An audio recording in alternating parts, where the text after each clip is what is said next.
c'est quelque chose de fort et de grand, quoi, quand même, de faire le tour du monde tout seul sur un bateau de ce style-là, parce que c'est quand même pas des bateaux très faciles à mener. Donc forcément, à l'arrivée, quand on passe la ligne d'arrivée, c'est tellement puissant et fort qu'on a envie d'en refaire un autre.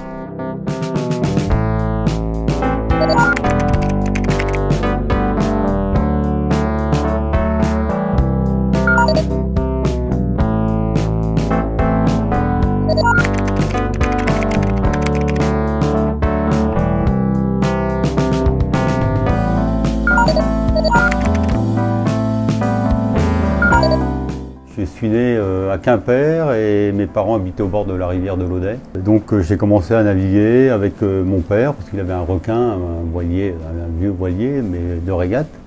Et puis un dériveur et puis voilà, j'ai commencé à naviguer là et puis un jour il m'a mis au club de l'île Tudy, un petit club de voile où j'ai commencé à faire de l'optimiste. J'ai fait du dériveur jusqu'à l'âge de 17 ans et puis une rencontre m'a fait partir sur la solitaire du Figaro. Je suis parti à 18 ans et demi.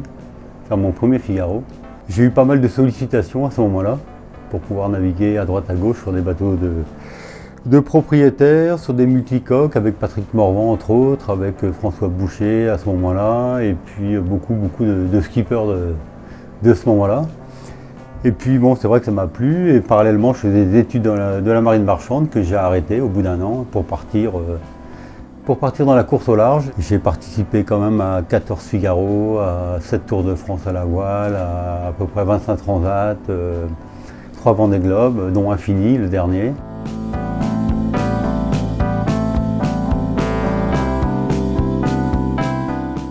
Dernier Vendée, mon but était de trouver le bon compromis, je dirais, pour terminer, parce que c'était l'objectif premier, c'était de finir cette course.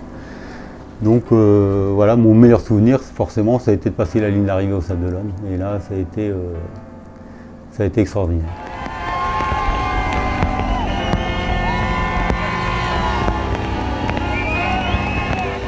Moi, j'ai eu la chance de faire le Vendée Globe tôt, en 92, avec pas de porte, et de refaire le Vendée Globe 20 ans après.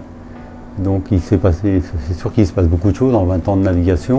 J'ai vu l'évolution du parcours en 20 ans, qui a beaucoup changé. Moi, mon expérience du Vendée Globe, c'était d'aller tout droit à travers les icebergs qui n'étaient pas forcément réjouissants, mais comme on était forcément beaucoup plus inconscient qu'aujourd'hui. Aujourd'hui, on est beaucoup plus prudent.